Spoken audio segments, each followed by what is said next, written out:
Hi guys, మేము పాడేరు దగ్గరలో చిన్న గ్రామంలో ఉన్నాము. ఉదయం 9 గంటలైనా సరే మంచు వదలలేదు అసలు. మా ఊర్లో అయితే సంక్రాంతి టైంలో బాగా మంచు కురుస్తుంది. ఇక్కడైతే అస్సలు వదలట్లేదు. సంక్రాంతి అయి 15 రోజులు అవుతుంది.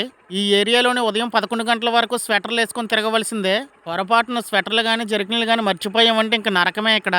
సూర్యుడు రాక కోసం ఎదురు చూస్తున్నాను. ఎండ తగులుతుందేమో, చలుగుతుందని చూస్తున్నాను కానీ సూర్యుడు రావట్లేదు ఇంకా. నా బైక్ లో పెట్రోల్ తక్కువగా ఉందని చెప్పి పెట్రోల్ కొట్టించుకోవడానికి బొంకు దగ్గరికి వెళ్దామంటే చలికి వెళ్ళలేకపోతున్నాను.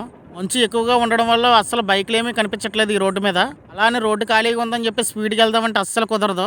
బైక్ డ్రైవ్ చేస్తూ ఉంటే కాళ్ళు చేతులు వణుకుతున్నాయి. నా చేతులు అయితే మొద్దుబారిపోయి అస్సలు పని చేయట్లేదు, అస్సలు వంగట్లేదు. మీ ఏరియాలోనూ కూడా ఉదయం 11 గంటల వరకు ఈ విధంగా మంచు కురిస్తే నాకు కామెంట్ చేయండి.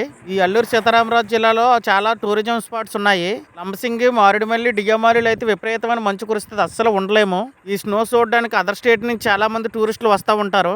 వనజింగ్ అయితే అస్సలు ఖాళీ ఉండదు. నా వీడియో మీకు నచ్చినట్లయితే please like and share, subscribe చేసి నా ఛానల్ సపోర్ట్ చేయండి. Thank you friends, bye.